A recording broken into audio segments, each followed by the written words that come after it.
Hello, everybody. Welcome back. This is Jade Robertson, social media manager at Buck Productions, as well as live stream host.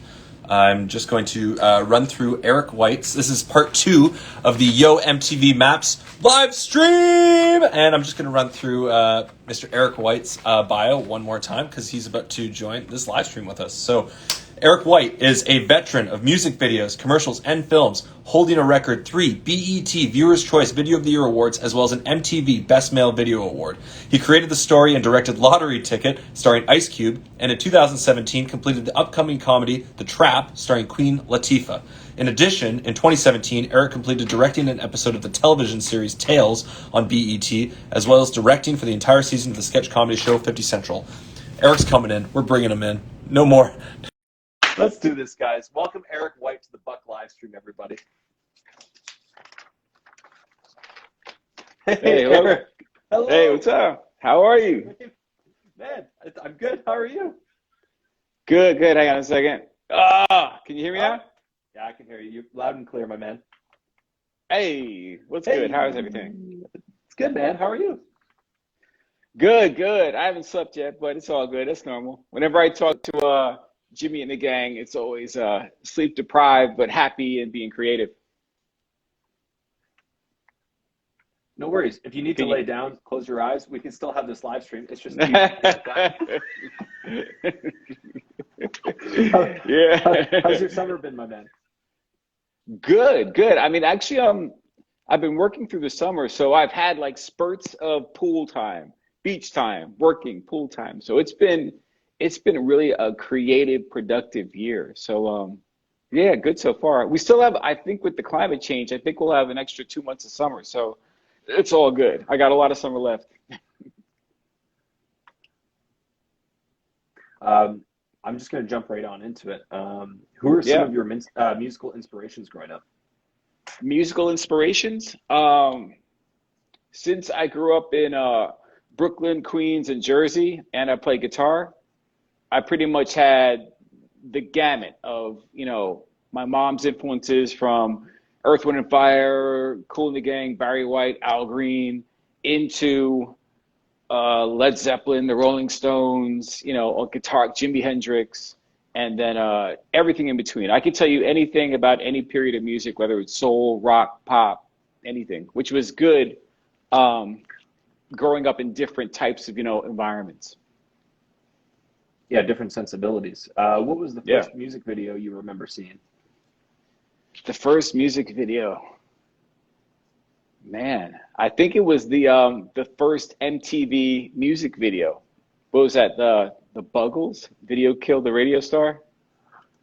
I think that was it. Yeah, the first MTV video, and then the videos that stood out to me aesthetically early were the early Duran Duran videos.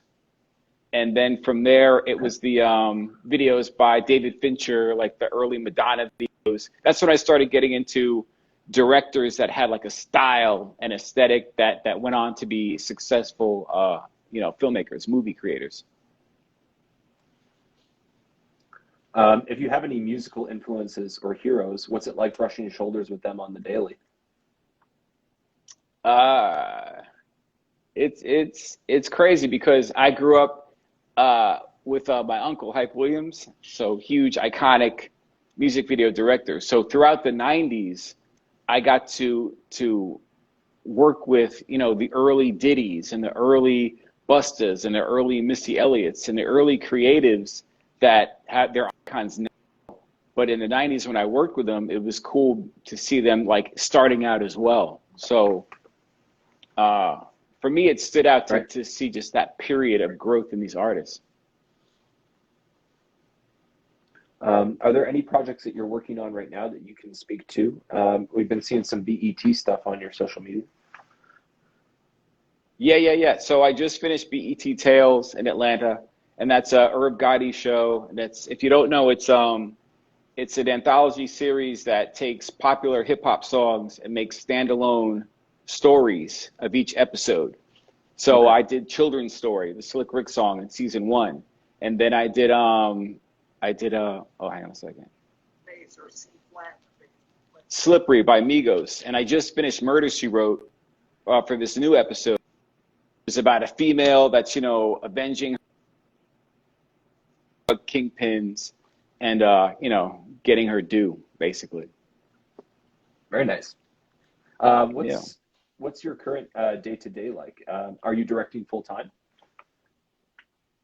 Yeah, yeah. I mean, I started directing, my first real video was 2002, which was B2K's Aha video.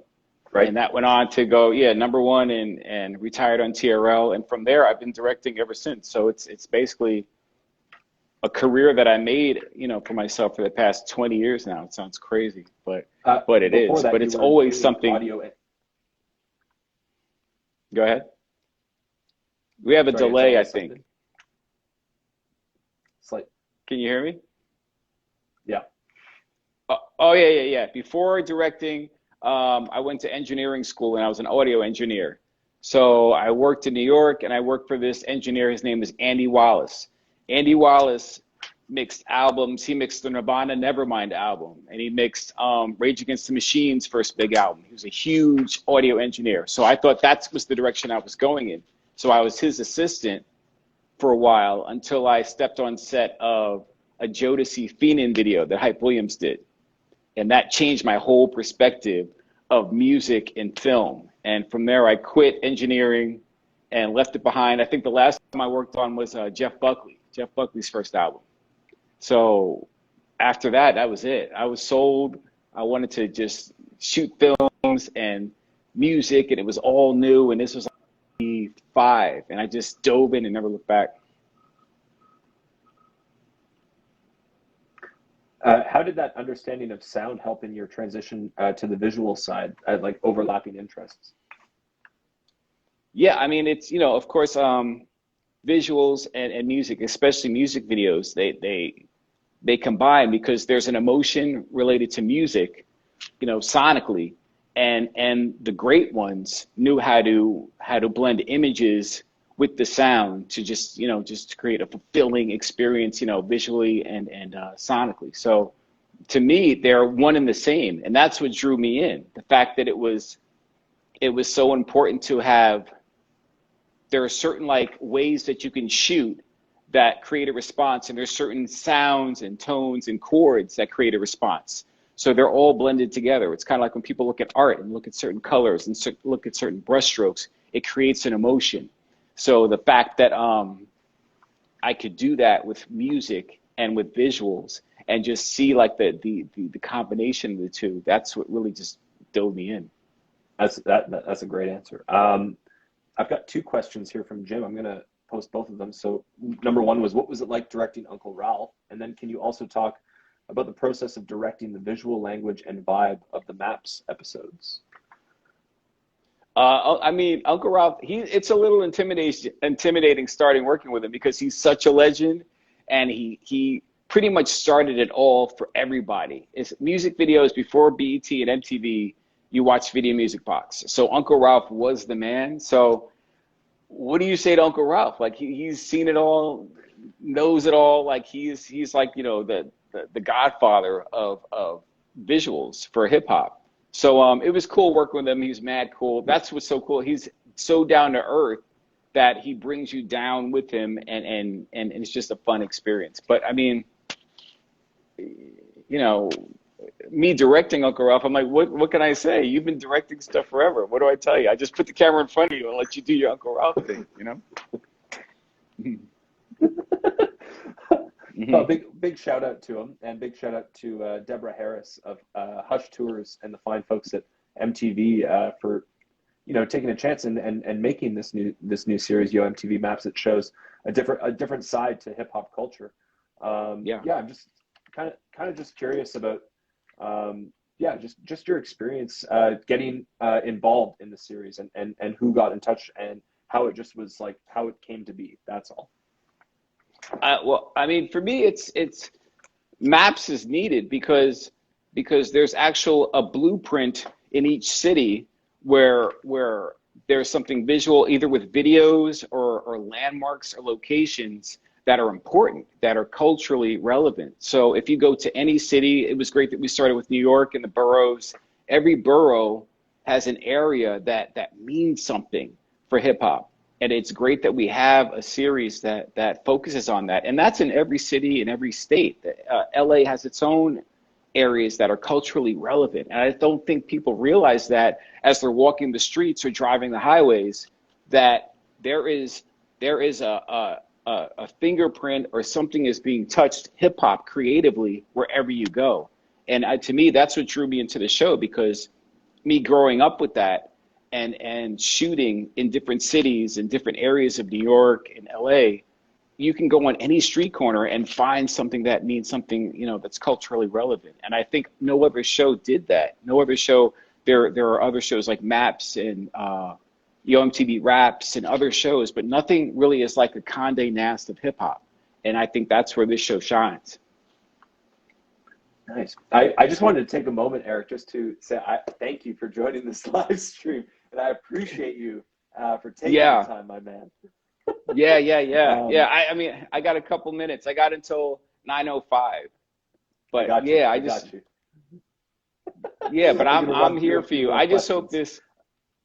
Yeah, sure. Yeah, what do you mean? There's a delay, so I'm just trying to just keep up with you.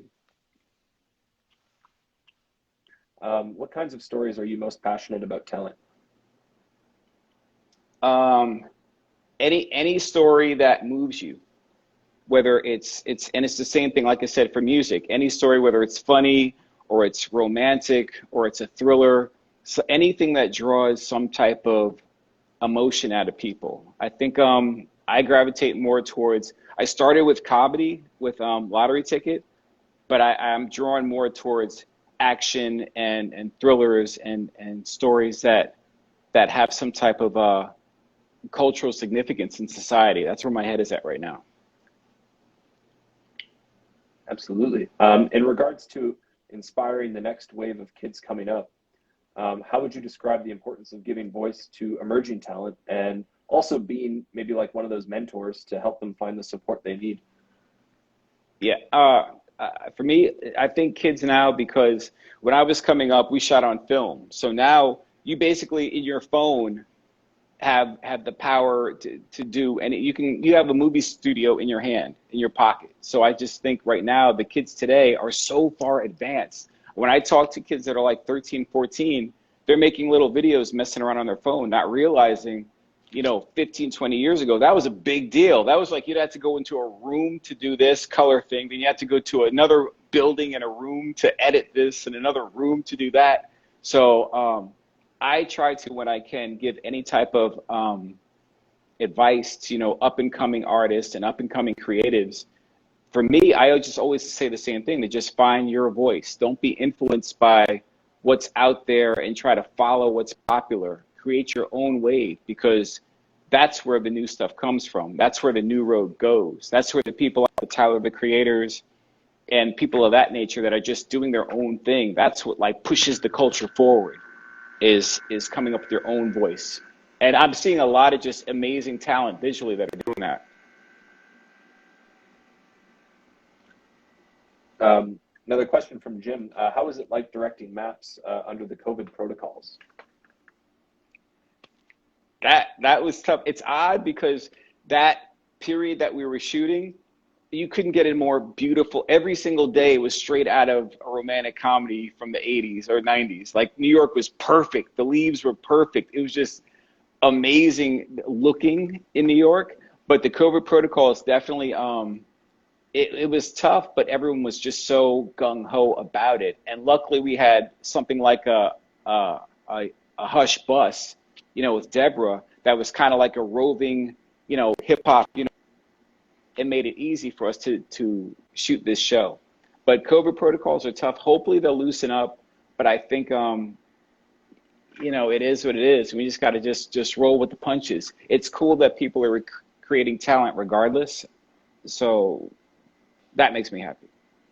Well, just shout out to the whole series as a whole to be able to sort of innovate with the content and create like remote-based content as well in involving the other artists and everything.